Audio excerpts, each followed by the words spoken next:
également le comité d'analyse et de rédaction du rapport, ainsi que les organisations contributrices qui sont issues de 37 pays. Voilà, nous espérons que vous trouverez les échanges constructifs et je vais laisser la parole à Charlie qui anime cette matinée. Bonjour et bienvenue à tous. Merci beaucoup d'être là. Un petit rappel, si ça ne vous embête pas, à chacun, chacune de désactiver votre micro pour qu'on n'entende pas trop de bruit un petit peu. Voilà, parasite. Donc, bienvenue donc, comme le disait Léa, à ce webinaire qui est consacré à la sortie du rapport de Coalition Éducation, hein, donc sur les réponses éducatives au Covid-19 dans les pays en développement. Donc, avec les intervenants de ces tables rondes d'aujourd'hui, on va mettre en avant plusieurs initiatives qui ont été prises pour continuer à favoriser l'accès à l'éducation en contexte de crise, donc en contexte de crise de Covid. Donc, moi, je m'appelle Charlie Dupiot, je suis journaliste à RFI et c'est moi qui aurai la chance d'animer donc ce webinaire qui promet, vous allez voir, d'être assez dense et riche, et aussi dans lequel on veut vous lire, on veut vous entendre et vous faire participer. Donc, on va avoir la chance d'entendre 6 intervenants aujourd'hui que vous pouvez voir à l'écran. Donc, on a Ludovic Levasseur, qui est directeur exécutif d'Enfants d'Asie. On a Catherine Pia, qui est référente technique éducation pour l'ONG Essor. Marine Fourier, directrice exécutive de Futur au Présent. Colin Boyaval, qui est chargé de suivi de programme Asie chez Partage. Et pour l'UNICEF, nous avons 2 intervenants. Shweta Sandilia, qui est spécialiste éducation du bureau UNICEF en Somalie, et Céline Hein, qui est, elle, chargée de plaidoyer éducation pour l'UNICEF en France. Voilà. Alors, avant de commencer ce webinaire qui va donc être très intéressant, j'ai plusieurs choses à vous rappeler, à vous dire. Donc, n'oubliez pas, là, j'entends encore quelqu'un qui n'a pas désactivé son micro, de bien désactiver votre micro, sauf bien sûr quand vous vous exprimez, mais a priori de le garder désactivé tout du long. Pour ceux qui sont francophones parmi vous, et je vous le repréciserai le moment venu, on va avoir une présentation qui va être en anglais et vous pourrez voir une traduction, une interprétation qui est disponible en dessous de votre écran voilà, sur le Zoom. Il y a un petit onglet interprétation dans lequel il faudra cliquer sur français pour entendre la traduction en français. Mais je vous le redirai quand l'heure viendra. Et là, je vais le dire à l'oral aux intervenants, aux participants anglophones. Donc, je vais parler en anglais, désolé pour l'accent. Voilà, pour faire ce rappel, parce que tout est écrit dans le chat, mais on ne sait jamais, parfois on ne voit pas toujours le chat, ce qu'il y a écrit. Donc, hi, if you are speaking English, welcome in this webinar. Most speakers will be speaking in French. So we have a translator, Julie, who will translate all this conference from French to English, sorry. So to listen to her, you have to click on interpretation at the bottom of your screen, and you can click on something which is English. It will be written English, so you can understand the translation from our translator, and everything that I said is just written in the chat if you want to. And if you have any problem with the translation, you can just ask us on the chat, and our team will try to help you to be able to understand everything. Voilà, c'était le petit moment en anglais. Donc, ce webinaire va s'organiser autour de 2 tables rondes. Donc, une première table ronde pendant laquelle chaque intervenant pour chaque ONG, donc que j'ai présenté tout à l'heure, va présenter avec un PowerPoint un projet qui a été mis en place en réaction à la crise Covid. Et puis, on aura en deuxième partie une seconde table ronde qui, elle, sera plutôt axée autour de discussions, de discussions sur l'importance d'une approche intégrée, multisectorielle, donc pour ces réponses éducatives de crise, et aussi la nécessité d'une coopération pluriacteur. Voilà, donc ça sera plutôt des discussions entre les différents intervenants. Et comme je vous l'ai dit, on aimerait que ce webinaire soit le plus dynamique possible pour vous qui le suivez. Et donc, on va avoir plusieurs temps d'échange avec vous. En fait, on a prévu 3 temps d'échange avec vous en tout au long du webinaire. Et donc, on s'est dit que le mieux, c'était que vous écriviez vos questions dans le chat pour pouvoir avoir le plus possible de questions et pouvoir que nos intervenants puissent y répondre assez efficacement. Du coup, n'hésitez pas dès maintenant, dès le début des présentations là, qui vont commencer, à écrire vos questions dans le chat. Elles seront visibles par tout le monde et c'est moi qui me chargerai de les poser en fait pendant les temps qu'on a dédiés à la discussion. Voilà, donc n'hésitez vraiment pas dès maintenant à poser vos questions dans le chat et vous inquiétez pas si on ne répond pas tout de suite, on essaiera d'y répondre dans le fil de ce webinaire. Voilà, alors tout de suite, je vais laisser la parole à Ludovic Levasseur, qui est directeur exécutif donc, de l'association Enfants d'Asie et qui va nous raconter une initiative qui a été mise en place aux Philippines, où donc l'association était déjà présente avant la crise Covid. Alors Ludovic. Merci Charlie, bonjour à tous les participants.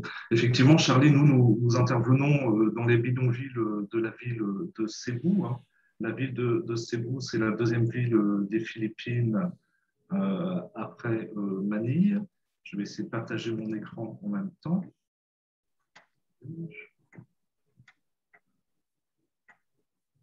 Voilà, partager. Je pense que c'est bon. C'est bon.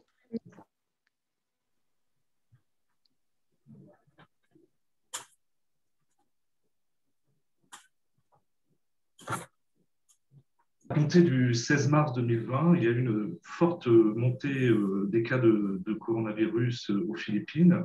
Il faut voir que les Philippines sont l'un des pays les plus touchés par le Covid, avec à ce jour 35 000 décès officiels. À partir du 16 mars 2020, les Philippines sont rentrées dans un confinement particulièrement strict, un des confinements qui a été considéré comme l'un des plus stricts au monde. En phase d'urgence, on a dû donc adapter nos activités auprès des familles de ces bidonvilles et nous adapter aux contraintes de ce confinement. Qu'est-ce que l'on a fait? On a tout d'abord fait des transferts monétaires inconditionnels mensuels à 500 familles via des services financiers directs sans compte bancaire. C'est-à-dire que ces familles ne pouvaient pas travailler, sont généralement des personnes qui vivent au jour le jour par des petits boulots. Le confinement très strict allait les faire sombrer considérablement. Donc, nous avons pris l'option d'un transfert monétaire inconditionnel. On a aussi distribué des aides alimentaires en nature ou équivalent financier, impossibilité de sortir, impossibilité de se nourrir. On a également, on s'est basé sur nos 4 assistantes sociales qui régulièrement ont eu des entretiens téléphoniques avec les parents des bénéficiaires, avec les enfants et également pour évaluer leur bien-être émotionnel, pour savoir s'ils n'étaient pas victimes aussi bien de maltraitance ou d'autres types d'atteintes aux droits de l'enfant. Ces conversations régulières au téléphone entre les assistantes sociales et les parents, c'était aussi l'occasion d'expliquer aux parents les possibilités d'aide gouvernementale. C'est-à-dire que le gouvernement philippin avait mis en place des aides d'urgence. Ces familles ne sont pas toujours au courant. On les informait des droits auxquels ils pouvaient se faire valoir. On a aussi téléphoné régulièrement aux enseignants de ces familles, des enfants de ces familles, pour s'assurer du bon suivi éducatif. Les cours se faisaient à distance, mais on devait, nous, de notre côté, proposer un tutorat, s'assurer que l'enfant rendait bien ses devoirs. Voilà ce qui a été fait en situation d'urgence. À partir de septembre, le confinement était légèrement allégé. On est donc passé en post-urgence. On a commencé à mettre en place des hotspots Wi-Fi au sein des bidonvilles, des systèmes d'impression des cours en ligne pour que des relais communautaires, c'est-à-dire un parent qui avait le droit de se déplacer, puisse accéder aux imprimés et les redistribuer aux différentes familles. On a pu mettre aussi en place des séances de sensibilisation à la protection face au Covid pour les parents et les enfants, dans la mesure où, à partir de la situation de post-urgence, nos assistantes sociales ont eu l'autorisation du gouvernement de se déplacer. Enfin, on a eu un appui un peu plus systémique. On s'est rapproché des écoles avec de la donation de matériel informatique, appui auprès des associations de parents enseignants pour que les enseignants puissent développer plus facilement des cours en ligne. Au mois de novembre et décembre 2020, on a commencé une évaluation un peu plus spécifique en présentiel et par téléphone. à la fois auprès des écoles et des enseignants pour savoir dans quelle mesure on pouvait les appuyer pour la suite. Ils nous ont fait remonter des besoins en termes de matériel informatique, de connexion Internet, et on a développé un programme post-urgence qui est notamment financé par l'AFD, UNIT, qui leur permettra de développer des cours en ligne, de renforcer leurs compétences dans ce domaine. On a aussi modifié notre approche auprès des enfants avec une approche plutôt basée sur les droits et s'assurer des conséquences auprès des enfants de cette situation de Covid. On a notamment fait une enquête qui a fait ressortir que les droits à l'éducation, par exemple, les droits à la santé n'avaient pas été respectés pendant le confinement. On a constaté une baisse des vaccinations, très forte baisse du suivi éducatif, du travail d'enfants. Et donc, on a, en situation vraiment de post-urgence, on s'est basé sur les droits de l'enfant pour inciter à ce qu'ils soient respectés. Voilà ce qui a été fait pour enfants d'Asie en situation d'urgence et de post-urgence. Merci beaucoup Ludovic Levasseur et on reparlera de cette approche multidimensionnelle et de l'importance des droits de l'enfant donc en seconde partie dans la deuxième table ronde. Je vous propose maintenant d'entendre Catherine Pia qui est référente technique éducation pour l'ONG Essor et qui va nous parler de l'adaptation au contexte socio-culturel et économique et puis aussi évoquer l'importance d'un suivi personnalisé. Alors je vous demanderai à tous les intervenants de parler si possible plutôt au rythme de Ludovic Levasseur qui parlait à un bon rythme pour la traduction, pour faciliter la traduction. Et moi-même, je parle assez vite, donc je vais essayer de ralentir. Voilà. Donc n'hésitez pas à prendre un rythme un petit peu posé. Voilà, je vous en prie, Catherine. Merci beaucoup. Est-ce que je peux prendre la main sur le partage d'écran, s'il vous plaît?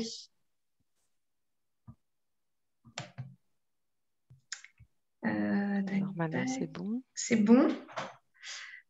Ok, voilà. Est-ce que vous voyez mon écran? Alors, ouais, c'est bon. Ok, super. Alors, bonjour à tous et à voilà, je vais vous présenter, partager avec vous en fait notre initiative qui a été menée dans différents pays. Tout d'abord au Brésil, puisque c'est une initiative qui a été mise en place au Brésil et qui a été répliquée et appropriée par le Mozambique et la Guinée-Bissau. Donc en mars-avril 2020, on a mis en place des cahiers pédagogiques à destination des enfants en âge préscolaire, donc qui allaient à l'école maternelle, de nos projets, donc de 3 à 5 ans, et des adolescents qui participaient à nos activités d'insertion sociale.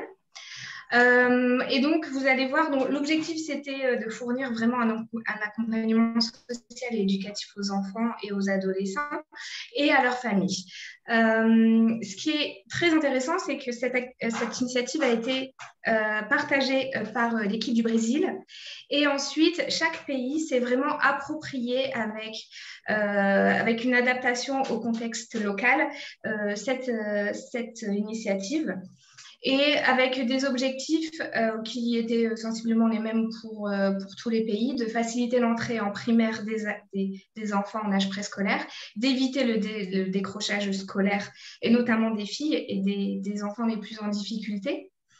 Et pour les parents, le défi, c'était vraiment de les impliquer pour qu'ils deviennent partie prenante de l'éducation de leurs enfants. Et pour nos équipes pédagogiques, donc c'était une nouvelle manière de travailler et de faire évoluer aussi le partenariat avec tous les acteurs locaux, donc on en parlera dans la seconde table ronde, en fonction des contextes.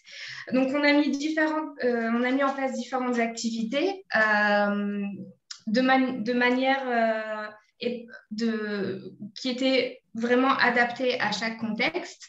Donc, les équipes ont créé ces cahiers pédagogiques.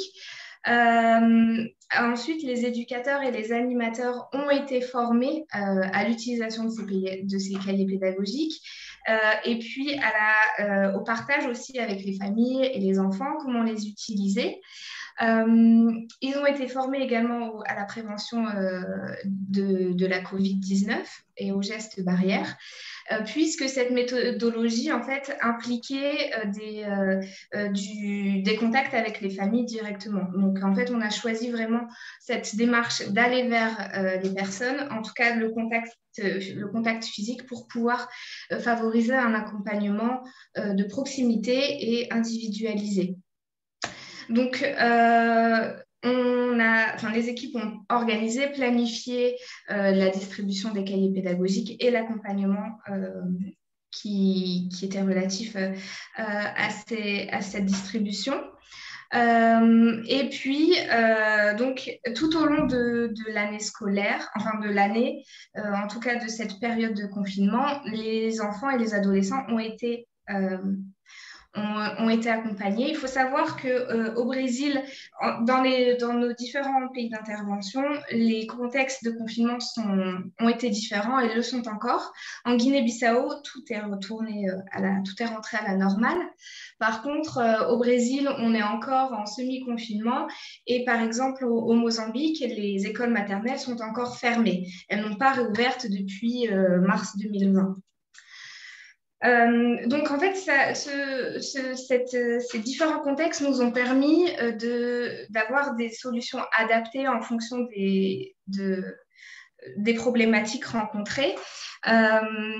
Et ce qui nous a fait adapter nos solutions en fonction des vulnérabilités. Donc, on a décelé différentes vulnérabilités qui nous ont forcés à adapter de manière différente nos solutions. Donc, la première, c'était la vulnérabilité numérique. Par exemple, au Brésil, on a choisi de mettre en place un accompagnement via les réseaux sociaux, WhatsApp, etc., parce que l'accès à Internet est relativement facile. Par contre, en Guinée-Bissau et Mozambique, on a dû faire de l'accompagnement avec des cahiers pédagogiques format papier, puisqu'il n'y avait aucun accès à Internet. Ou en tout cas, il a été très difficile. Des vulnérabilités aussi éducatives et sociales chez les parents, du fait parfois de l'analphabétisme et aussi d'un faible investissement des parents dans le suivi scolaire de leurs enfants. Qui était encore centré sur faire à la place d'eux. On l'a bien vu tout au début de l'initiative. Inadequate pedagogy. They tend to do homework and to work for their children, or even brothers and uncles doing homework for their children. The lack of teaching learning resources and school supplies was also identified as a source of vulnerability. Economic vulnerabilities have also been, of course, identified. Families being isolated because of travel restrictions, with generating household financial concerns.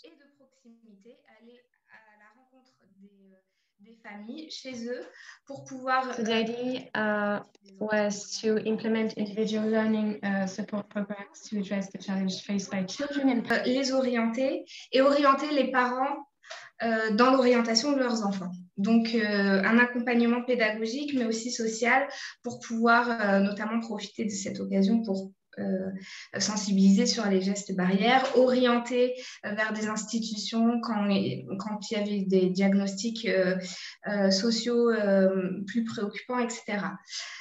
Donc, on a adapté le format en fonction de l'accès numérique dans les pays, au papier ou via les réseaux sociaux.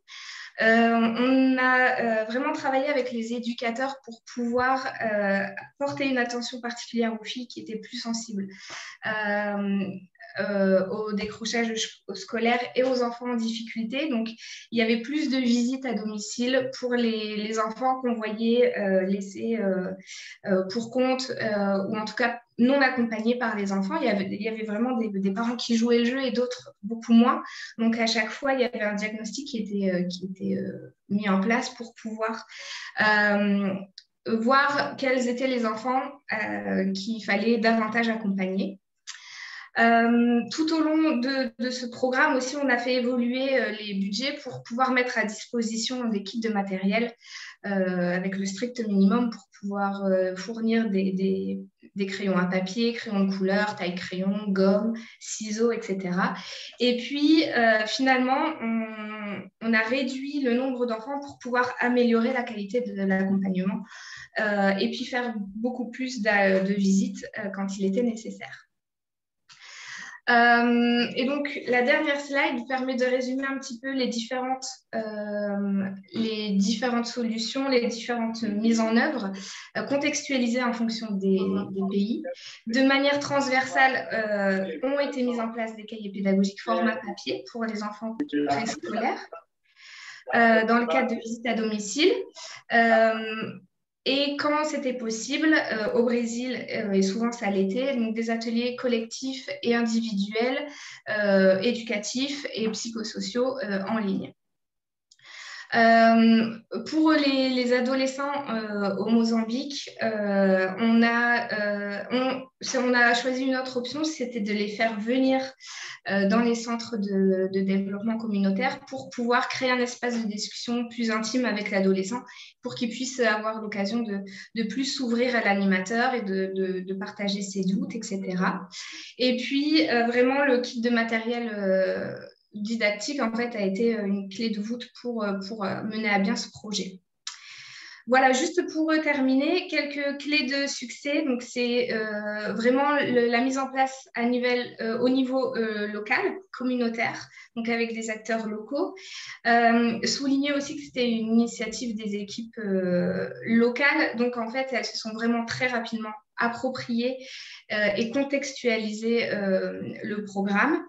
Et puis, la force aussi qu'on a eue, c'était d'avoir une communauté de pratique et d'échange via une plateforme collaborative en ligne qui permettait à tous les acteurs pédagogiques d'Essor de pouvoir échanger et puis se faire évoluer entre eux.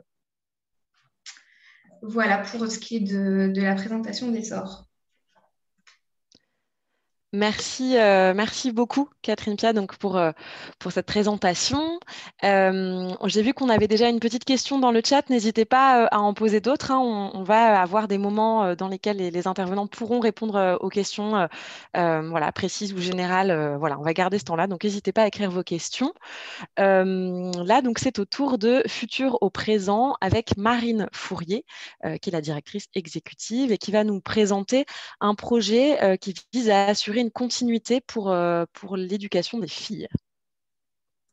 Merci beaucoup, Charlie. Bonjour à tous. Alors, je vais partager mon écran. Hop.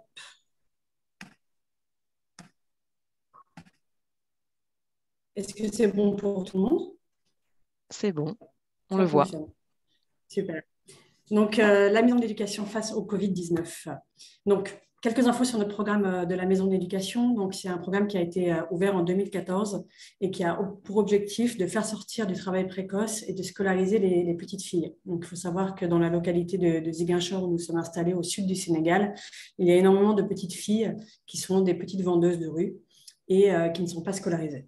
Donc, ce sont des petites filles qu'on récupère, on fait des médiations familiales avec les parents et en fait, souvent, la non-scolarisation des filles est liée à des problèmes économiques puisque l'école publique n'est malheureusement pas gratuite au Sénégal. Il y a des frais d'inscription, des frais de fourniture scolaire et parfois même d'autres frais.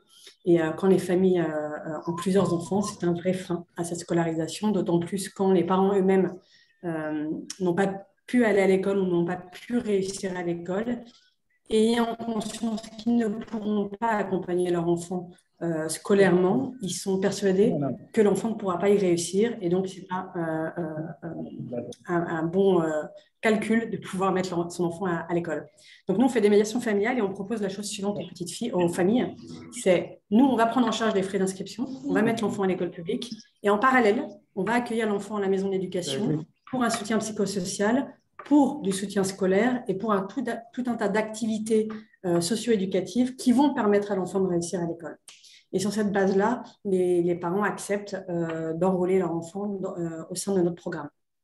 Donc l'objectif, c'est vraiment l'autonomisation des filles, qu'elles puissent passer en classe supérieure chaque année, mais qu'elles puissent aussi développer des compétences qui leur permettront de s'épanouir dans leur vie future. Voilà. Donc, bien sûr, on a dû s'adapter à la période Covid-19. Alors, il faut savoir qu'au Sénégal, on n'a pas été confinés. Cependant, à partir du mois de mars 2020, les écoles ont été fermées et le gouvernement a demandé aux populations le plus possible de rester au domicile et notamment de maintenir les enfants dans les maisons.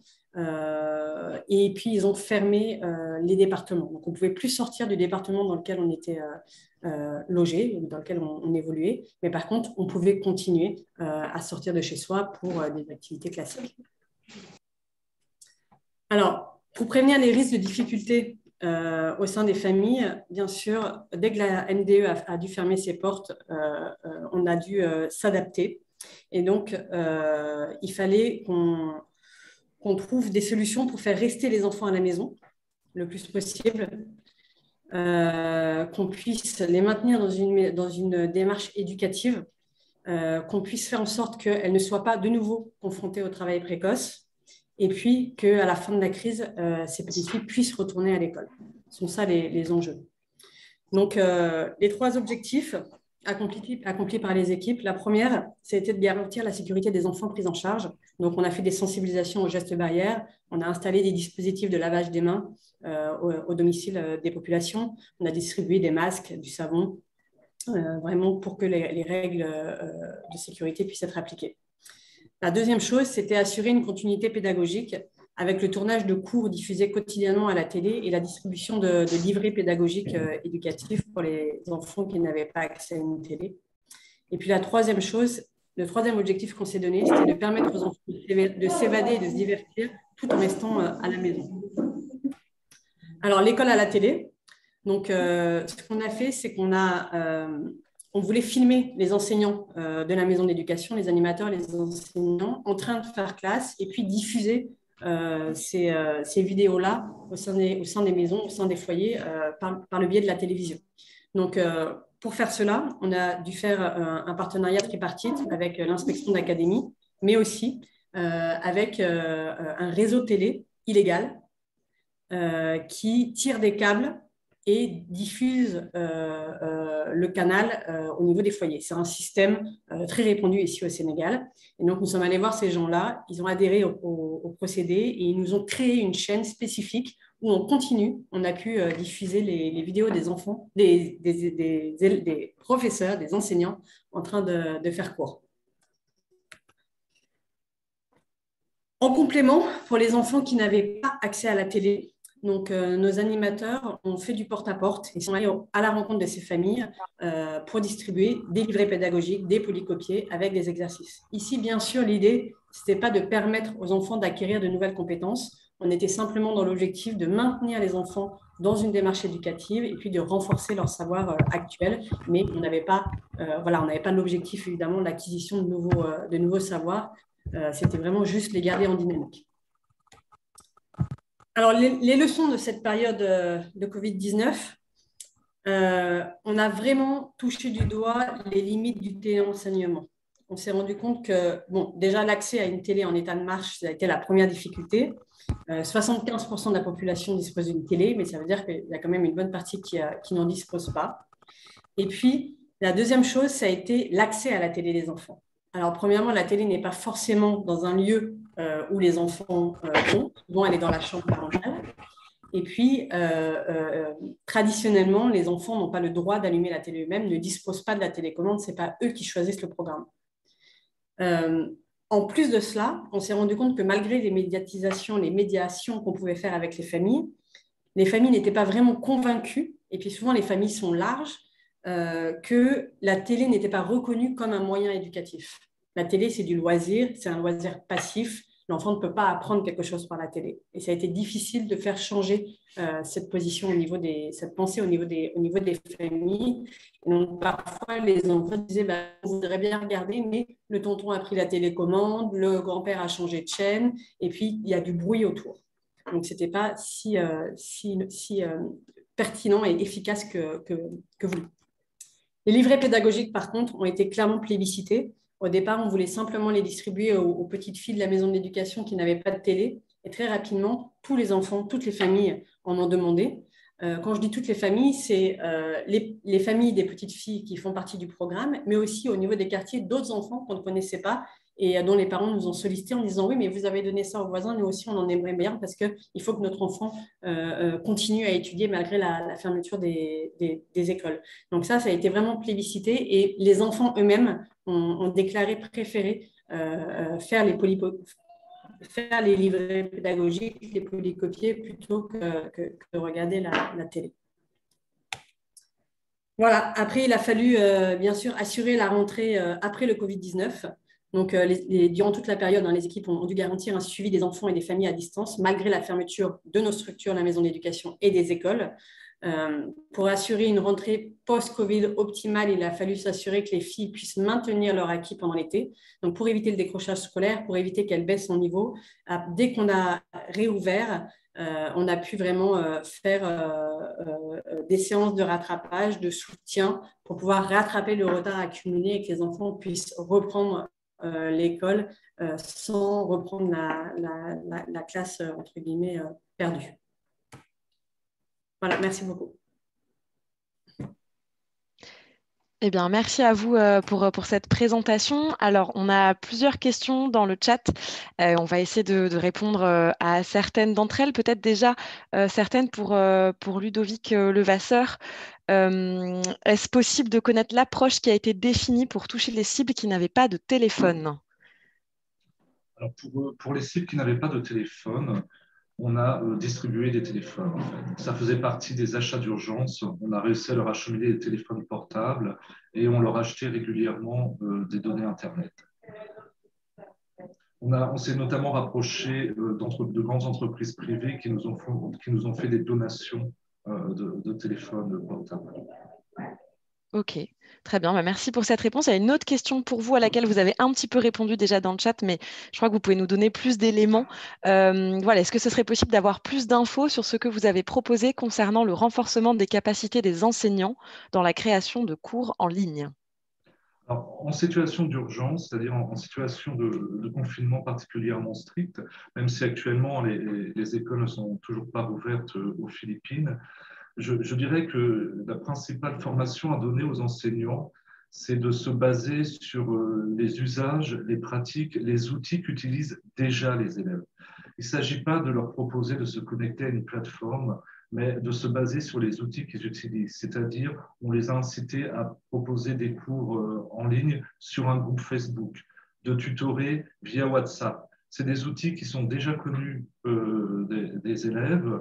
On n'a pas besoin de leur rajouter de nouveaux outils auxquels ils devront se former, mais se baser sur des outils qu'ils utilisent déjà.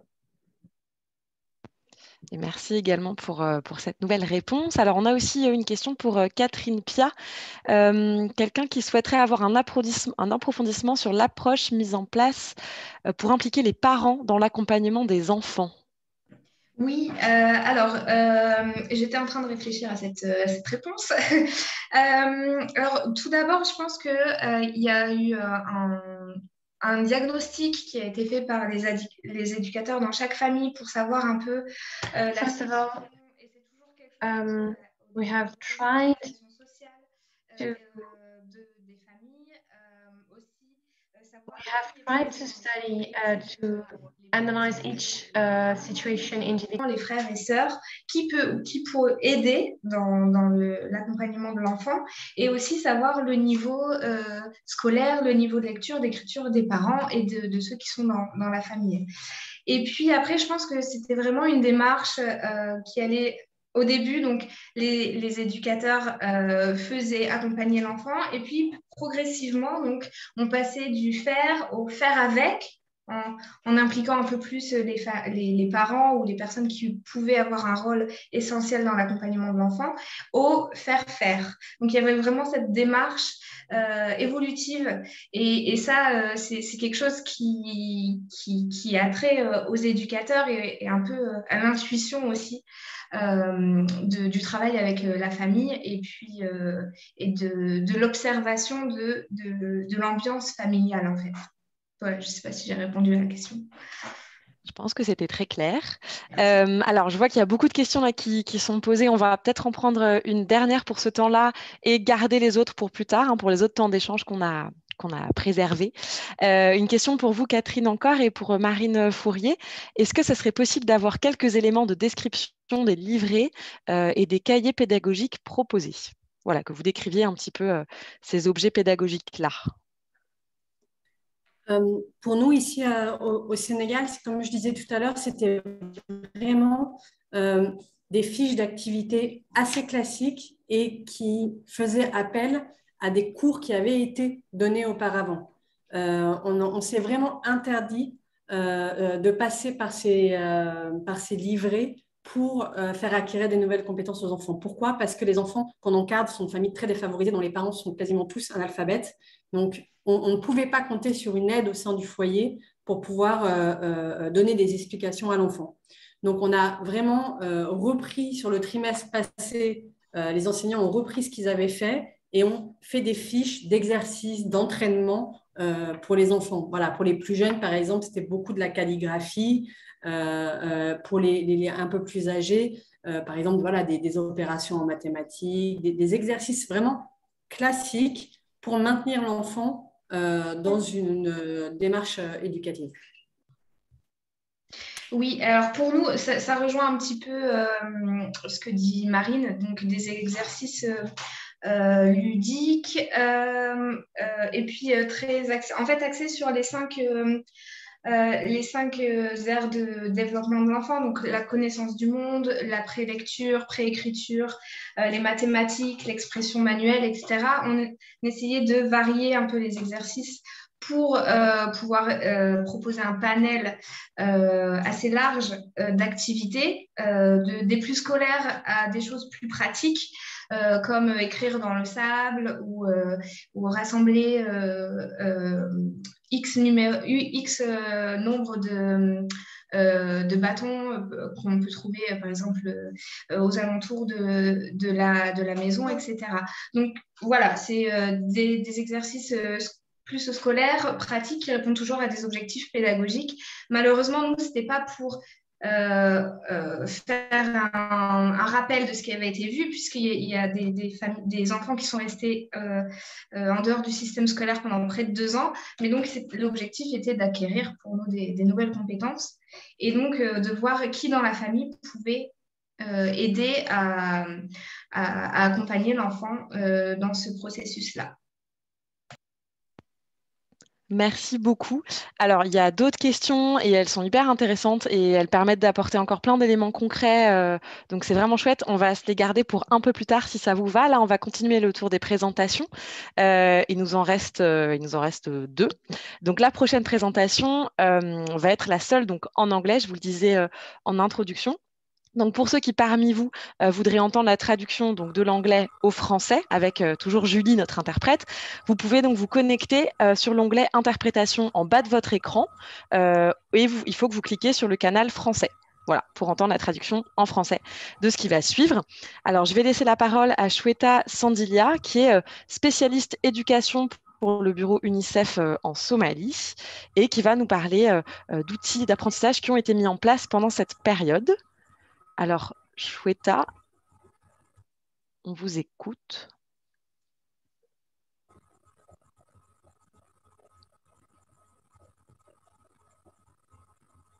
Thank you and very good morning to everybody. I hope you can see the presentation and I'll go very quickly. This is with respect to Somalia. As you know, Somalia is an emergency-prone country. Can you hear me? Yes, we can hear you. On peut vous entendre. Okay, so as I said, Somalia is an emergency-prone country, and this is a presentation about how digital learning was helpful and supported in the crisis context, and the total impact, as you see, that we have been able to reach, or the government with the support of UNICEF is planning to reach is around. L'UNICEF en partenariat avec le ministère de l'Éducation et de l'Enseignement supérieur de Puntland a mis en œuvre le Learning Passport. UNICEF, in partnership with Ministry of Education, adopted Learning Passport. L'impact en 2021, donc nous avons aidé 50 000 apprenants grâce à cet outil. Cet outil donc, est une plateforme en ligne qui vise à faciliter l'éducation à distance et permettre aux enfants de continuer à apprendre depuis chez eux. Donc, c'est une plateforme qui est dédiée à la fois aux enfants, mais aussi aux enseignants, aux parents et aux éducateurs. Donc, le nom de cette plateforme, CLIMI, qui a été conçue dans le cadre de l'initiative Learning Passport, signifie connaissance en somali. C'est une plateforme officielle d'apprentissage à distance pour tous les élèves. Donc, actuellement, elle contient 2800 cours en ligne pour les élèves du primaire et du secondaire. Donc, de 200 enseignants du primaire ont été formés pour développer les contenus pédagogiques de chaque cours. 8000 comptes individuels ont été enregistrés et plus de 5000 téléchargements ont été enregistrés via Google Play. Cette plateforme a été téléchargée 5000 fois.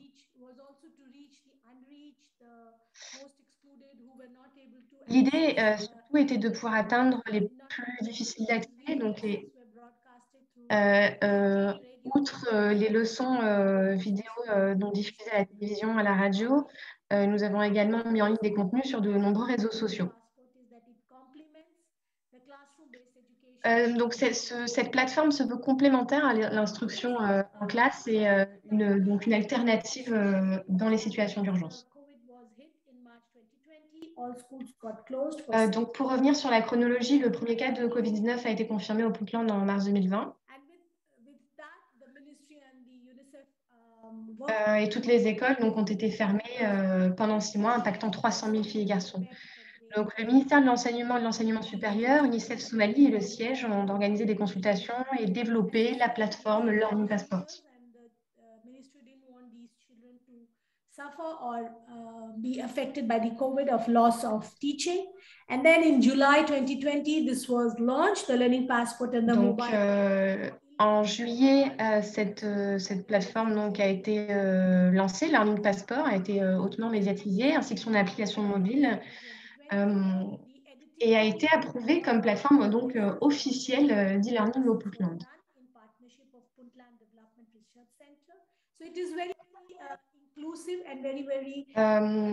L'enregistrement, l'édition et la mise en ligne des cours vidéo donc pour tous les autres niveaux continus, en partenariat avec le Centre de recherche et du développement Puntland, et l'approche se veut vraiment inclusive.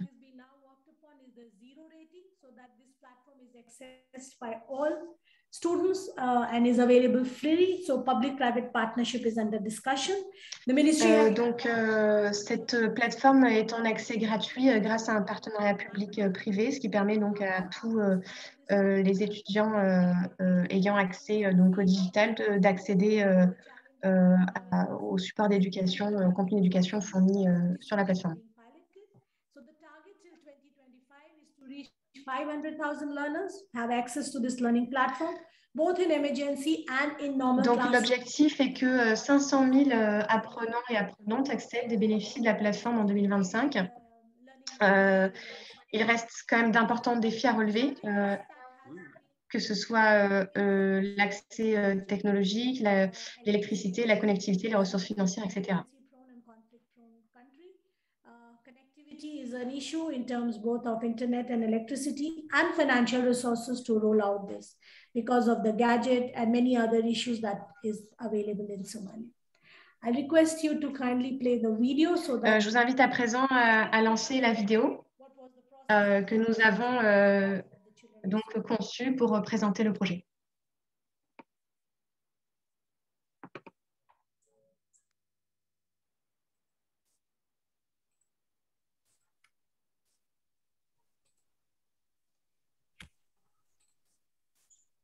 I think this, I mean, if you can't hear the sound, it is okay. It's just a background music. It is more with the Donc, so there's no voiceover in this video, but it gives you a good picture. donc cette vidéo résume hein, les initiatives, le lancement de l'initiative et ses objectifs. Et bien sûr, l'idée étant pour donc à la fois combattre la diffusion, la propagation du virus, donc en limitant les déplacements et à la fois assurer la continuité pédagogique. Donc l'objectif était de donner accès à des contenus éducatifs donc pour tous les niveaux à travers donc le pays. Donc là, vous pouvez voir des exemples d'utilisation, une démonstration de cette application. So this is a kind of a quiz that is being part of this. So assessment is also been taken care. And you can register your courses either by downloading it in the Google, which is called ILMI. Donc vous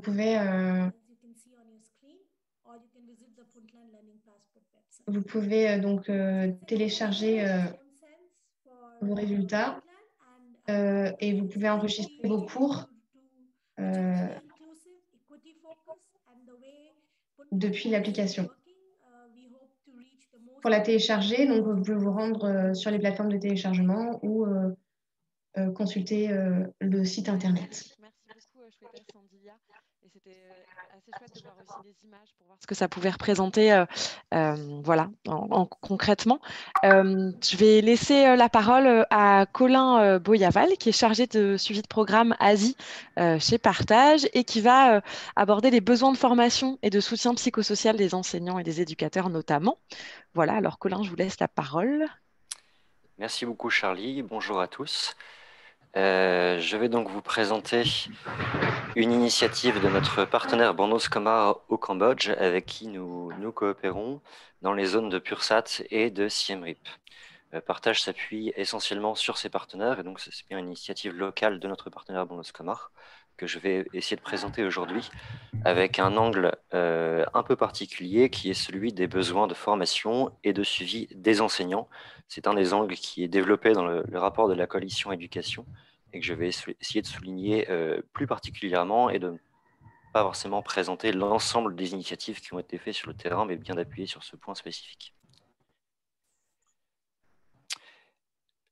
La première chose, un point de contexte au Cambodge, effectivement, comme dans beaucoup de pays, en mars 2020, 13 000 écoles ont fermé assez brutalement et rapidement, le gouvernement cambodgien a essayé de mettre en place des mesures pour venir soutenir les enseignants avec le point spécifique à souligner que les écoles ont fermé uniquement pour les élèves. Elles n'ont pas fermé pour les enseignants qui ont continué à venir régulièrement à l'école, qui ont continué à développer les cours et pour lesquels on a demandé de présenter ensuite ces cours, soit en ligne, soit dans les villages, maison par maison.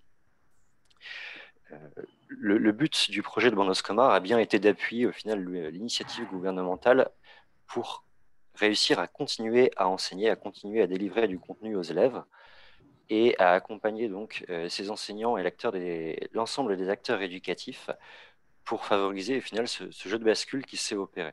Continuer à enseigner, mais comment non plus faire venir les élèves à l'école, mais faire venir l'école aux élèves. Donc le projet a mis en place presque l'ensemble des différentes initiatives que mes pairs ont développées dans les précédentes présentations, que ce soit l'utilisation des applications mobiles, la télé, la radio, le développement des cahiers d'apprentissage à la maison ou des feuilles d'enseignement et le suivi des élèves. Je ne vais pas spécifiquement revenir sur toutes ces mesures qui ont déjà été présentées, mais bien m'appuyer sur comment ça a été fait et surtout comment ce renversement de tendance, au final, a été accompagné. Concrètement, de quoi parle-t-on ?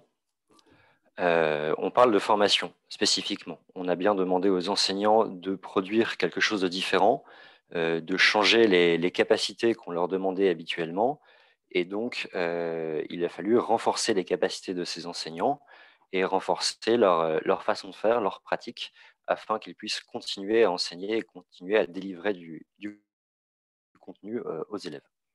La première grande étape qu'on a réussi à mettre en place et que Bandos Comar a particulièrement souligné dans son analyse a posteriori, c'est de permettre une compréhension globale des enjeux auprès de tous les acteurs. Une compréhension des directives ministérielles qui partent de Phnom Penh et qui arrivent jusqu'au niveau local, c'est-à-dire dans les provinces, puis dans les districts, les communes, et aussi dans les écoles au niveau des directeurs et des enseignants, afin que tous puissent avancer au même rythme, au même niveau, et avoir bien une compréhension commune des choses, et favoriser donc un seul projet, faciliter une réponse commune entre le gouvernement et entre les acteurs de la société civile. Une fois cette compréhension commune établie, il s'agit de faciliter l'acquisition des compétences indispensables pour poursuivre l'enseignement, que sont les compétences numériques qui sont demandées par les ministères, donc c'est-à-dire les applications eSchool Cambodia, mais aussi, comme l'a souligné Ludovic dans la première présentation, des outils existants, principalement dans les zones rurales, c'est-à-dire Facebook, Telegram, Messenger, etc., des outils numériques qui permettent d'accompagner l'enseignement à tous les niveaux.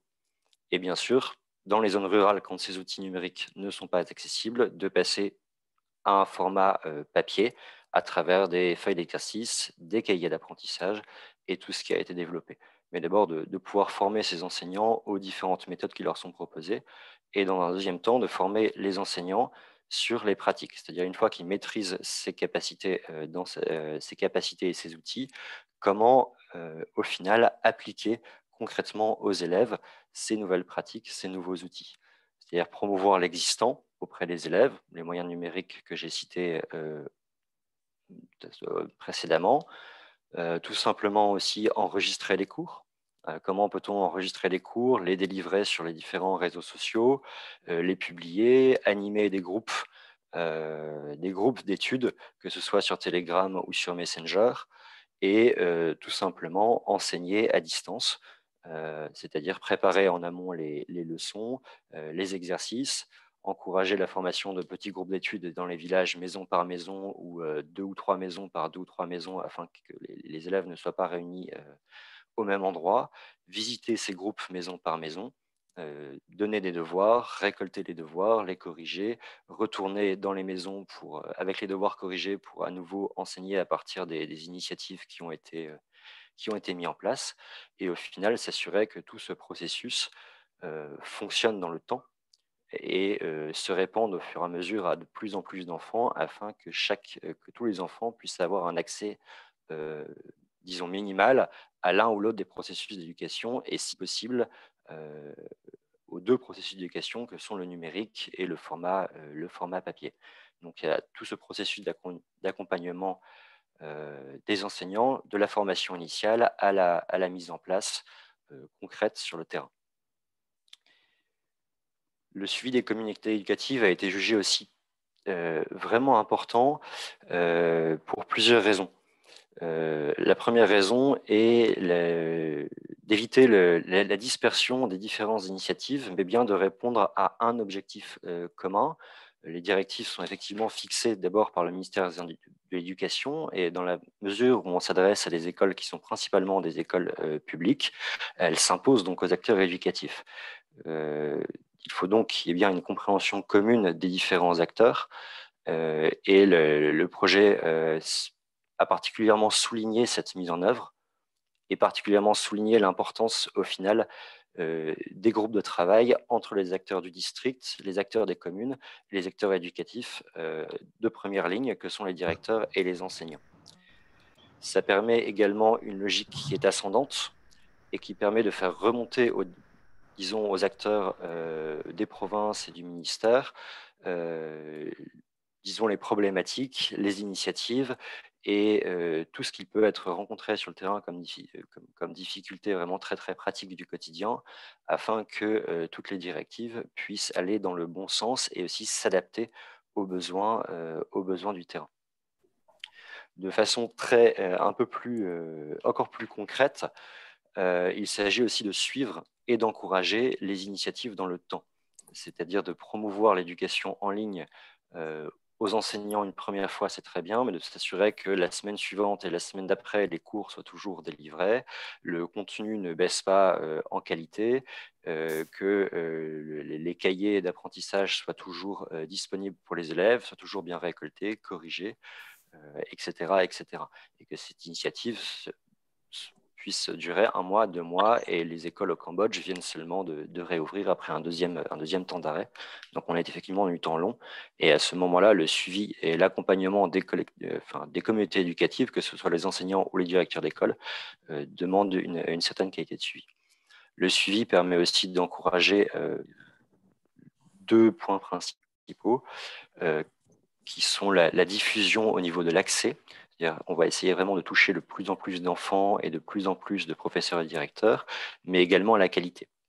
C'est-à-dire favoriser des groupes de partage entre directions, favoriser des groupes de partage entre enseignants pour diffuser les bonnes pratiques, et également favoriser des groupes de partage, que ce soit entre différents groupes d'élèves ou entre, par exemple, les professeurs et les parents d'élèves, pour que les parents puissent suivre les différentes initiatives mises en place par les professeurs, comprendre le pourquoi et les comment des leçons, et aussi tout simplement sensibiliser les parents pour laisser aux enfants un espace disponible dans la maison ou en dehors, et aussi du temps pour apprendre. Donc c'est toutes ces initiatives les unes après les autres, et surtout la coopération des différents groupes d'acteurs qui vient renforcer au final les capacités d'enseignement, et qui permet la mise en place d'un enseignement qui est au final adapté, ou qui permet en tout cas un minimum d'éducation pour les différentes populations visées. Peut-être un dernier point pour finir. On a essayé de réaliser avec Bondos Comar un premier bilan après 1 an et demi de mise en place, et on a un chiffre à donner, alors un chiffre qui peut toujours être critiqué et contestable, mais qui aurait permis, en tout cas dans nos actions, un accès aux différents outils numériques qui sont proposés, et 75% des enfants dans les zones d'intervention ont accès aux outils numériques, alors que 50% des enfants hors zone d'intervention y ont accès. Donc on a un jeu de balance qui est léger, mais on a l'impression que le projet, les initiatives proposées, et surtout la coopération proposée, permet vraiment un plus pour les enfants et pour les populations bénéficiaires. Je vous remercie. Merci à vous pour cette présentation. Merci beaucoup. Alors justement, Colin, on a une question pour vous que je vais me permettre de vous poser maintenant, qui est en anglais. Donc je vais la traduire. Est-ce que vous pourriez nous expliquer comment les enseignants évaluent les résultats d'apprentissage des élèves, ou comment ils font en sorte qu'on passe d'une classe à l'autre? Voilà, comment ils évaluent un petit peu le niveau des élèves? Oui, tout à fait. Je pense que ça dépend beaucoup des médias d'apprentissage, et si on s'adresse à des populations qui ont accès déjà aux médias numériques, ou si on est vraiment sur des cahiers d'apprentissage de base. Sur les médias numériques, on va énormément favoriser le travail en groupe, et notamment sur Telegram ou sur Messenger, sur des outils existants. Les enseignants vont délivrer du contenu, et au fur et à mesure, les élèves seront amenés et encouragés à publier au final les résultats sur ces mêmes groupes. Et à partir de là, le professeur va pouvoir, élève par élève, qu'on s'adresse vraiment à des petits groupes, à encourager tel ou tel pan de compétences ou tel pan de connaissances en fonction des résultats qui ont été amenés.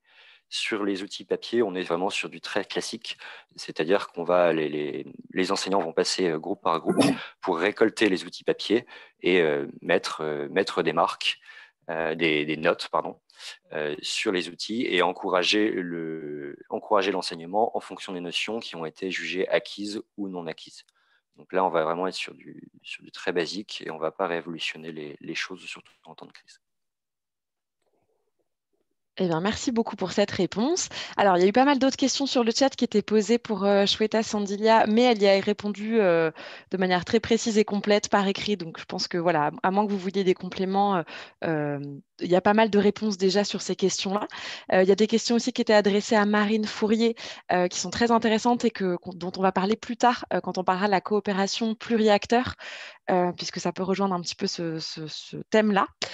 Donc voilà, merci pour toutes vos questions. Vous pouvez encore en poser un dans le chat et on aura un autre temps d'échange, un dernier temps d'échange à la fin du webinaire. Je vous propose d'avancer un petit peu et de passer à notre seconde table ronde. Donc là, cette table ronde qui va arriver maintenant va être articulée autour de 2 discussions. Donc ça sera un petit peu plus vivant, il n'y aura plus de PowerPoint, même si c'était très bien d'avoir bien les projets qui sont bien décrits de manière précise. Mais on va maintenant discuter un peu plus en profondeur par rapport à des thématiques transversales. Donc la première discussion qu'on vous propose, c'est avec 2 des intervenants qu'on a déjà entendus tout à l'heure, qui sont donc Ludovic Levasseur, d'Enfants d'Asie, et Céline Hein, donc qui travaille à UNICEF France. Et on va parler avec vous 2, si ça vous va, toujours, d'une approche holistique, intégrée, qui est basée sur les droits de l'enfant. Alors peut-être, on va commencer avec vous, Céline Hein. En quoi une approche basée sur les droits de l'enfant est importante pour vous? Comment l'UNICEF la met en œuvre, cette approche-là? Oui, merci beaucoup, Charlie. Effectivement, donc là, on a entendu parler de différentes approches programmatiques. C'est vrai qu'il est important de rappeler qu'un cadre conceptuel vraiment respectueux des droits de l'enfant permet au mieux d'atteindre le plus grand nombre d'enfants et de respecter leurs droits. Donc, peut-être pour revenir juste très rapidement sur ce qu'est une approche basée sur les droits de l'enfant. Donc, vraiment, c'est un cadre conceptuel qui nous aide à nous poser les bonnes questions. Lorsque l'on met en place une approche programmatique. Donc, on n'est pas uniquement sur un secteur, mais sur du multisectoriel. Et on cherche à agir sur les causes profondes des violations des droits de l'enfant dans sa globalité. Donc peut-être juste pour rappel, donc, depuis la ratification de la Convention internationale des droits de l'enfant, cette convention sert à la fois pour établir des approches plus plaidoyer, travailler sur des cadres législatifs, mais aussi pour des approches programmatiques.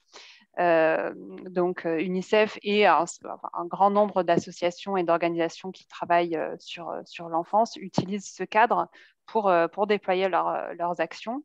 À la fois sur la non-discrimination, l'intérêt supérieur des enfants, le droit à la survie et au développement, la participation des enfants et des jeunes et l'implication des familles et de communautés. Voilà pour les grands piliers de cette approche par les droits. Donc, on est vraiment sur 2 parties prenantes, à la fois les enfants et les jeunes, pour soutenir leur capacité d'agir, leur empowerment, et la capacité des acteurs qui, eux, ont la responsabilité de respecter ces droits d'enfant, donc notamment les adultes dans ce cas. Et alors, pour vous non plus, Ludovic Levasseur, il ne faut pas qu'on oublie les droits de l'enfant, et notamment leurs droits à l'école? Effectivement, oui, cette approche du droit de l'enfant, c'est une approche qui est contraignante pour les gouvernements, et je pense qu'il faut rappeler aux États leur devoir du droit à l'éducation pour tous les enfants. Si je prends le cas des Philippines où les écoles sont toujours fermées, c'est un pays intermédiaire qui a pu mettre en place différentes solutions alternatives. Ils ont essayé la télévision éducative, ils ont essayé la radio, ils ont essayé les cours en ligne, ils ont essayé les modules imprimés. La conclusion, c'est 4 millions d'enfants non inscrits, donc 4 millions d'enfants déscolarisés, une grosse reprise du travail des enfants, une multiplication des maltraitances, je dirais même une explosion. Soyons réalistes, ces solutions alternatives, elles ne marchent pas. Rien ne remplace l'école. Et je pense que cette crise, on a vécu une crise sanitaire, on en vivra d'autres. On aura des crises environnementales, on aura des crises politiques, et il faut préparer les écoles à ces crises, les rendre résilientes et faire en sorte qu'elles restent ouvertes et qu'elles assurent une protection pour les enfants. On peut rêver du numérique, on peut rêver des cours en ligne, rien ne remplace l'école. Et je pense qu'il faut rappeler au gouvernement leur obligation de droit à l'éducation pour tous les enfants de leur pays. Merci pour ce plaidoyer. Alors, c'est important aussi, Céline Hein, de mettre en place une approche multisectorielle. Est-ce que peut-être vous pouvez nous expliquer en quoi ça consiste, ce qu'on entend vraiment par là? Oui, bien sûr. C'est vrai que je vous rejoins parfaitement, Ludovic Levasseur. Rien ne remplace l'école et c'est la raison pour laquelle il est important d'avoir vraiment une approche multisectorielle, notamment en réponse aux crises. Parce qu'on sait que les enfants ne vont pas juste à l'école pour apprendre, mais c'est aussi un lieu de protection de l'enfance, d'accès à la santé, à l'hygiène, à l'assainissement. On a vu avec cette situation de fermeture d'école pendant 18 mois pour 77 millions d'élèves dans le monde, qu'il y a eu de fortes atteintes à leurs droits de tout type, des risques accrus de négligence, de violence, d'exploitation, une explosion des mariages précoces, des situations de risque en ligne. Donc, il est plus important que jamais dans cette situation de crise d'aborder les approches programmatiques de façon holistique en faisant du multisectoriel. Et j'attire votre attention sur le fait que pour la réouverture des écoles, donc l'UNICEF et le Programme alimentaire mondial a notamment développé une checklist qui permet, au moment de réouvrir les écoles, s'assurer que tous les autres secteurs ont aussi été pris en considération parce que c'est essentiel. Ouais, et l'école n'est pas seulement un lieu d'enseignement, en fait. Il s'y joue aussi beaucoup d'autres choses, comme vous le rappeliez. Merci à tous les deux pour cette première petite discussion. Je vous propose maintenant d'aborder, avec d'autres intervenants, la question de la coopération multi-acteurs. Donc avec Marine Fourier, donc de Futur au Présent, Colin Boyaval, de Partage, et Catherine Pia, donc d'Essor, hein, trois personnes qui ont déjà fait leur présentation. Peut-être qu'on va commencer avec vous, Catherine Pia. Quand on parle de coopération pluri-acteurs, alors de quels acteurs on parle concrètement, vous, pour l'ONG Essor, pour les projets que vous avez menés en réponse à la crise Covid, quels acteurs ont été impliqués? Alors, pour nous, c'était donc vraiment des projets au niveau très local, très communautaire. Donc, les premiers acteurs qui ont été à l'initiative, c'était les équipes techniques d'Essor et des ONG partenaires qui ont travaillé avec les associations locales, qui ont organisé, planifié, budgété, coordonné la mise en place des activités. Nos éducateurs, nos animateurs, des associations locales, donc plus les équipes pédagogiques qui ont été formées pour mettre en œuvre sur le terrain, vraiment, au niveau de l'approche familiale, au niveau de l'utilisation pédagogique des cahiers. Les professionnels de santé qui ont formé aussi nos équipes techniques et pédagogiques sur la prévention des gestes barrières, etc. Et enfin, donc, ils sont bénéficiaires, mais on les considère aussi surtout comme acteurs, les parents, les tuteurs et les enfants. Les parents et tuteurs qui ont accompagné les enfants et les enfants qui, pour nous, devaient être acteurs aussi de leur apprentissage. Donc voilà, c'était un petit peu ces acteurs avec des rôles distincts et en même temps tous interdépendants. Colin Boyaval, vous, comment vous avez mis en place cette coopération? Avec quel type d'acteurs ça s'est joué? Est-ce que vous pouvez nous donner un exemple aussi concret de comment cette collaboration s'est articulée? Oui, bien sûr. Sur le projet Bandos Comar au Cambodge, la coopération première et je pense essentielle qui a assuré le succès des initiatives mises en place, en fait, repose sur la collaboration des acteurs de Bandos Comar dans les provinces et dans les districts avec les différentes instances gouvernementales, c'est-à-dire les représentations du ministère de l'Éducation, dans une moindre mesure du ministère de la Santé, au niveau local, afin que les initiatives soient bien prises en commun et au final appliquées dans les écoles après en commun, afin que tous les acteurs aillent dans la même direction et que les initiatives au final ne soient pas éparpillées, que la société civile et les instances, disons, gouvernementales puissent s'appuyer les unes sur les autres et collaborer, coopérer. Je pense qu'un exemple, flagrant et très pertinent de ça, ça a été les cahiers d'apprentissage. Les cahiers d'apprentissage, au final, ont été développés par Bandos Comores en collaboration avec les inspecteurs d'académie dans les différents districts, afin que quand ces cahiers arrivent dans les écoles, souvent grâce aux équipes de Bandos Comores, ils soient aussi été, par exemple, vissés par les instances du ministère, et donc ils soient accueillis très très favorablement au final par les différents directeurs d'école qui auront à les mettre en œuvre. C'est une belle tentative de coopération qui a connu un succès.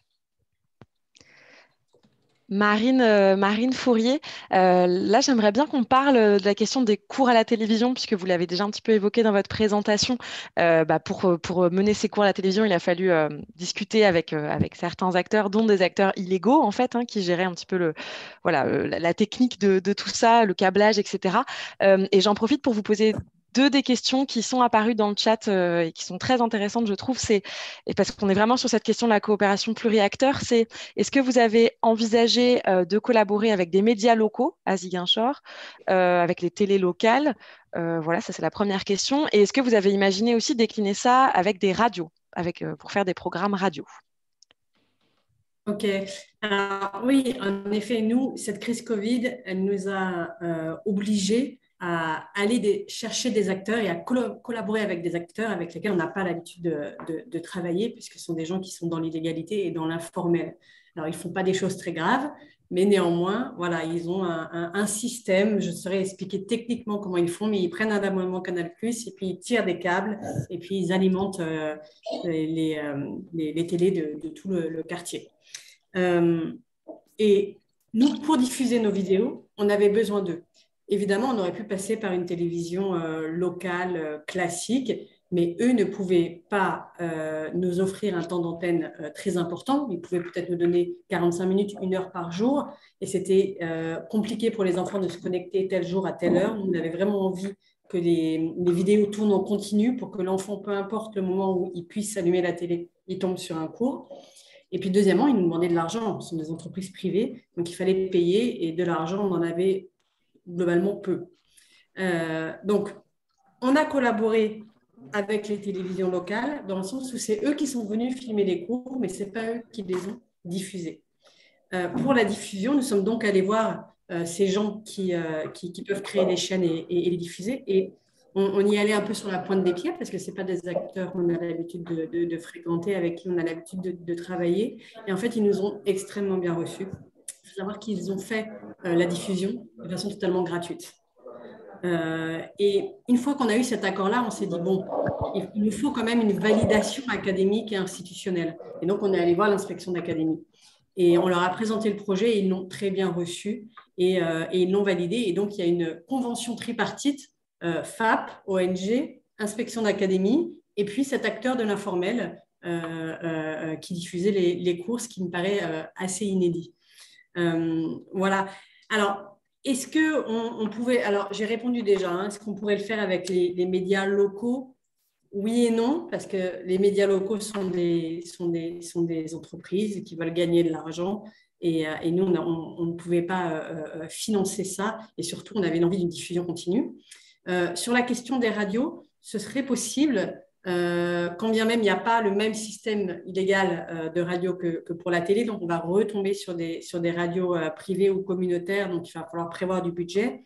Mais au-delà de ça, surtout, je pense que au niveau des cours, le visuel était important. Les enseignants ont beaucoup travaillé sur le visuel, c'est-à-dire qu'ils étaient au tableau et ils pouvaient expliquer visuellement les choses par des dessins, par des graphiques, ce qu'on va perdre si on le fait en radio.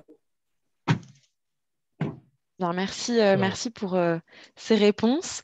Catherine Pia, je vous laisse, j'aimerais vous poser la dernière question pour cette petite discussion avant qu'on arrive un petit peu à la fin de ce webinaire et un petit temps d'échange avec vous encore, qui posait encore des questions dans le chat. Comment, vous nous avez expliqué, Catherine Pia, comment les acteurs qui sont impliqués dans la coopération, comment on fait pour commencer à créer un projet avec eux, mais comment on fait pour entretenir cette collaboration, cette coopération, comme vous l'avez fait par exemple au Mozambique. Voilà. Alors, le secret quand même, je pense qu'une des clés du succès, ça a été la confiance. qu'on a laissé aux acteurs terrain qui connaissaient beaucoup mieux le contexte que nous au siège. Et puis, d'entretenir aussi cette relation de confiance entre les partenaires. Et puis, tous les mois, se réunir et d'avoir des temps d'échange, d'écoute, d'orientation, de conseils entre les équipes ESSOR, les ONG, les associations locales, pour que chacun puisse partager un peu ses bonnes pratiques, mais aussi ses difficultés, pour que des difficultés qui peuvent être partagées, du coup, et qui ont déjà été vécues et qui ont déjà été surmontées grâce à différentes astuces. Donc, c'est vraiment l'idée, c'est vraiment de créer un espace de concertation. Et ça fonctionne plutôt bien au Mozambique.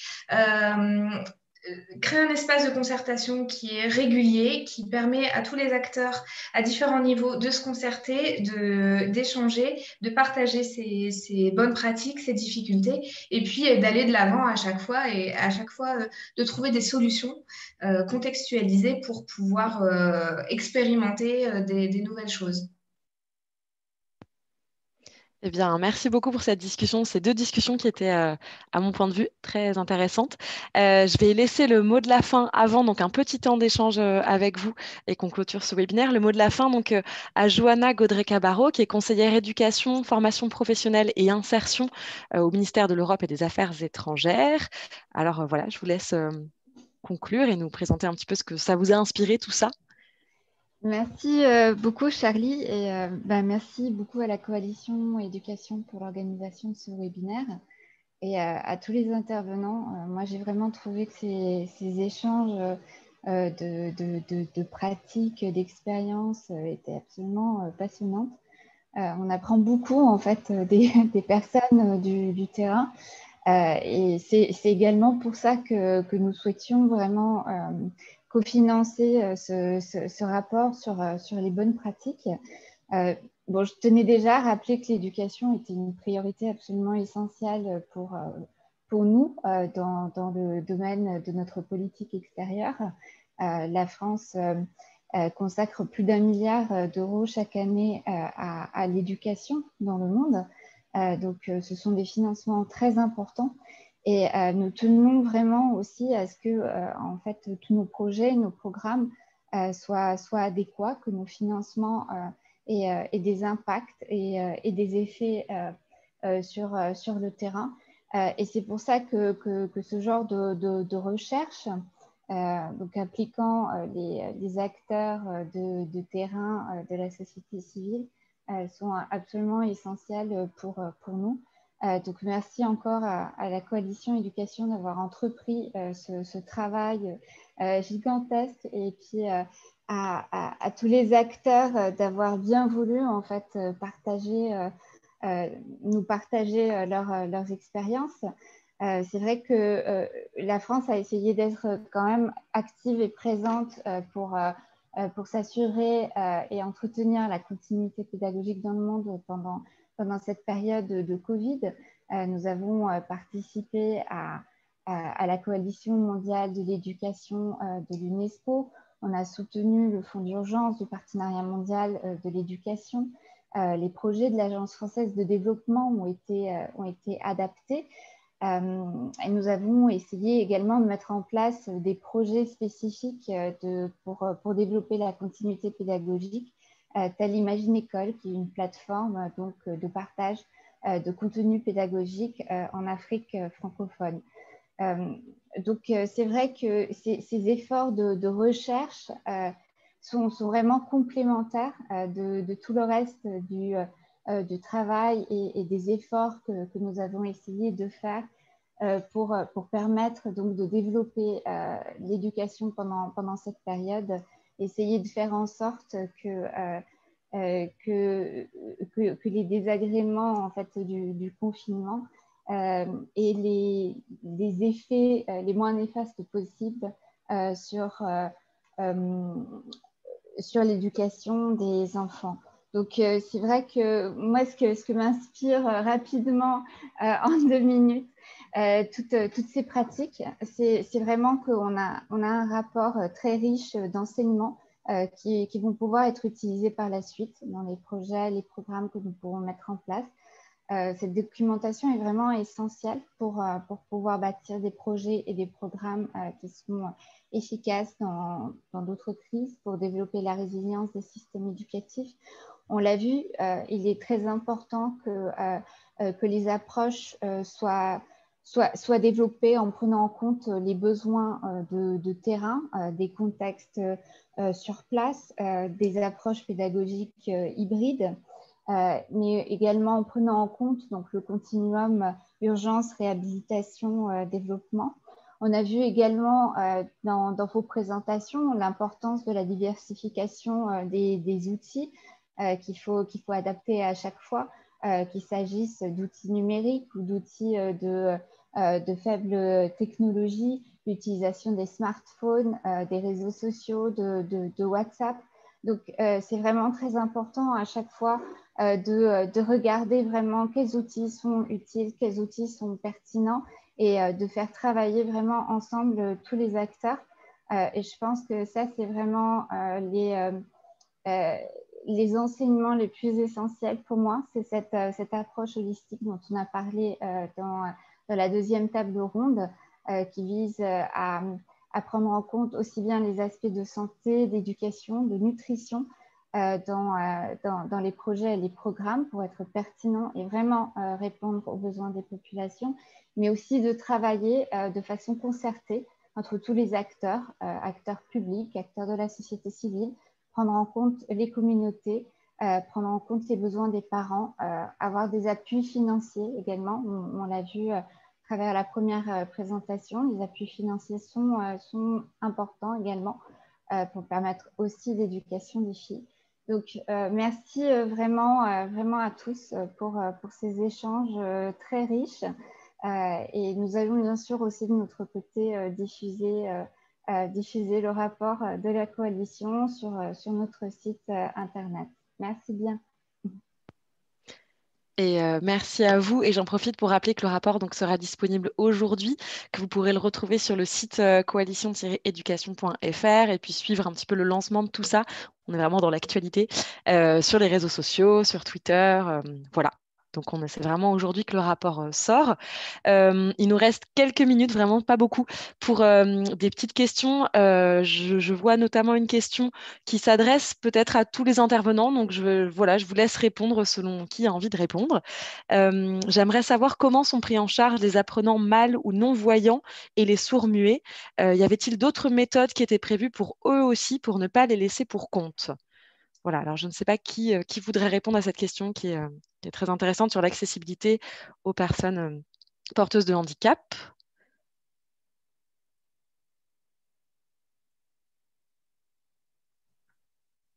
Est-ce que quelqu'un a envie de répondre ? Alors, je vais pas forcément répondre à cette question, mais je peux donner un élément de réponse.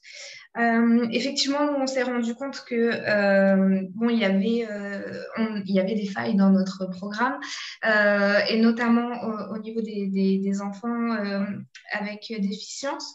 Donc, et en plus, compte tenu de la diversité des déficiences, c'était compliqué de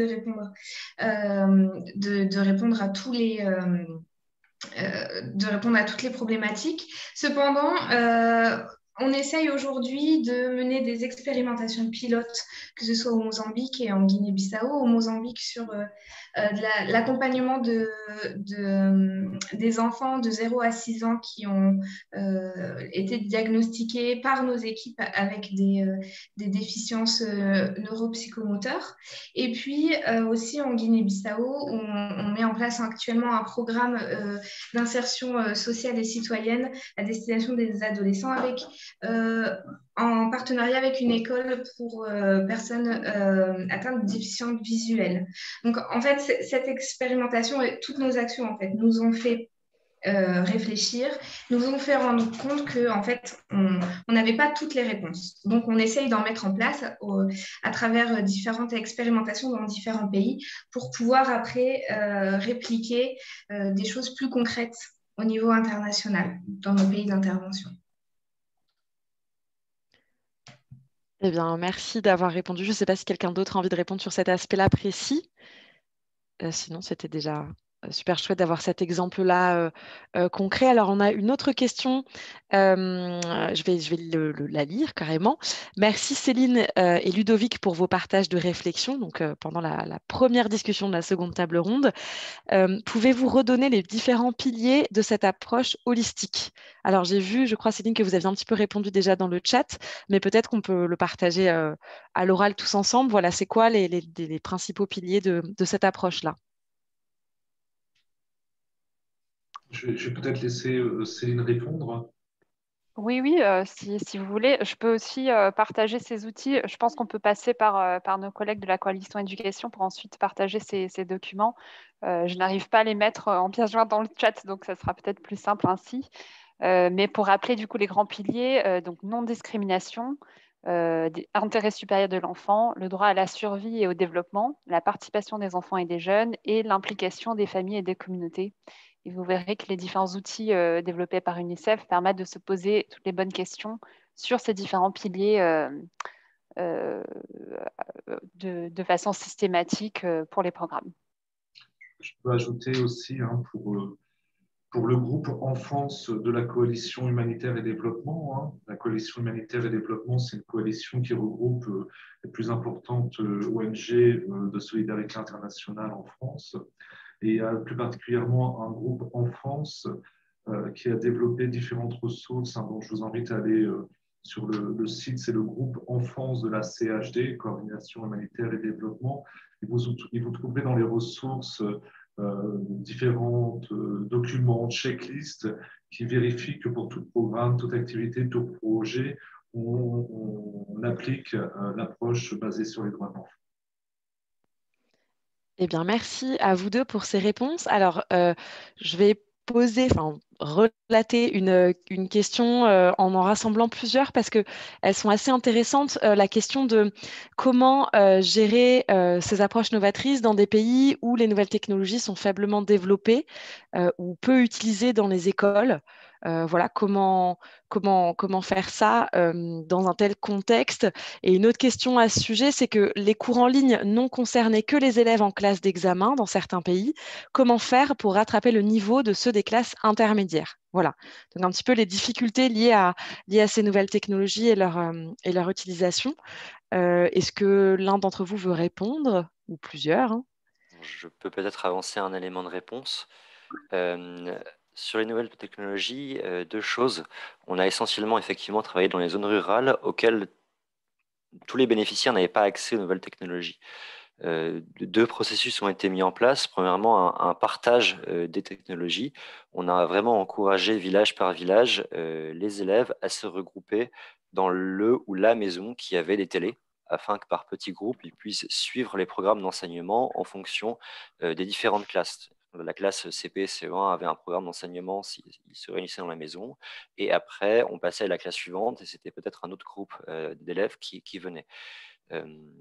C'est le premier aspect. Et le deuxième aspect, c'est effectivement une réponse que Ludovic a déjà apportée au début de conversation, c'est de se baser sur l'existant, c'est-à-dire se baser sur des technologies, Telegram, WhatsApp, etc., que les élèves connaissent déjà ou qui sont accessibles de façon générique sur n'importe quel téléphone portable presque aujourd'hui, et de ne pas forcément chercher à toujours innover ou avoir des applications spécifiquement dédiées à l'éducation. Si elles existent et qu'on a accès à ça, c'est très, très bien.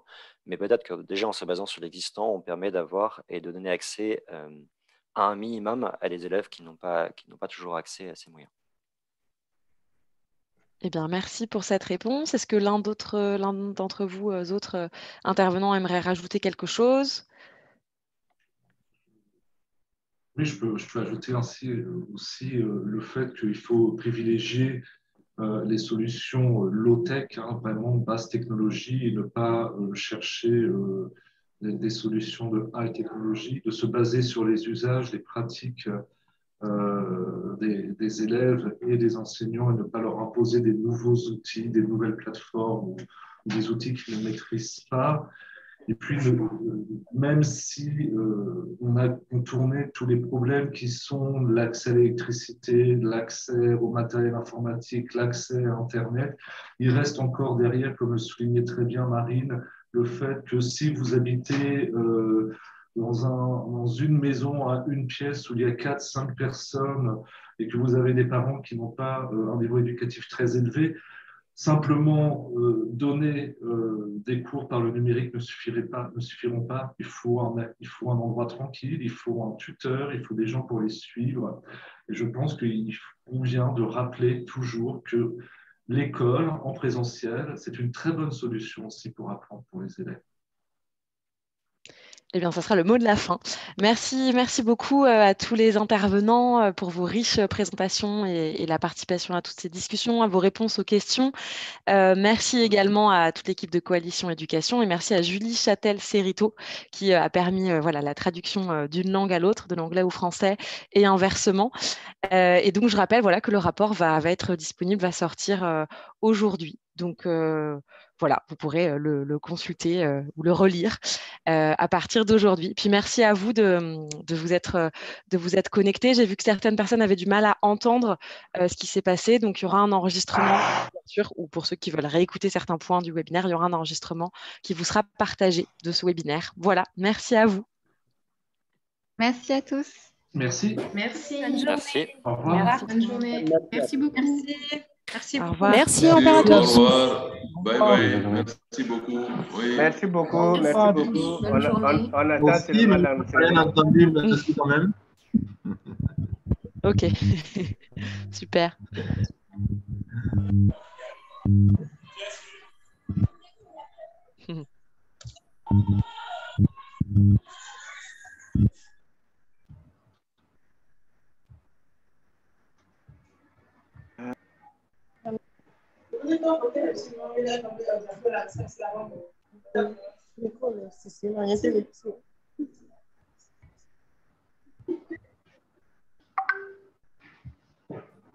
Allez donc, au revoir, hein. Merci, on a bien suivi. Au revoir. Super, au revoir, merci à vous. Au revoir, c'est le Niger, hein, Sinafen et Aged. Ouais, super. Okay, bonne journée à vous alors. Mais nous, on est Thank you, everyone. Je n'ai pas voulu vous le dire. Quite an interesting parce qu'il y a eu les morts session. Look forward for more such interesting sessions. On a vraiment plus de 25 morts à Maradi, dans une ville là, donc on a l'émotion, on n'a pas pu beaucoup parler. J'ai juste ajouté 2 points pour... Merci vraiment, merci. Allez, au revoir, on garde le contact. Au revoir et bon courage, merci. Au revoir, merci beaucoup. Merci beaucoup. Ça, c'est pour la télé qui a été fait le travail.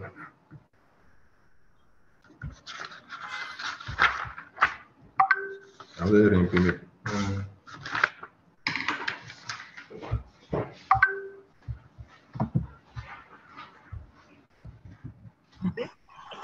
Également dans le on a aussi montré que le mot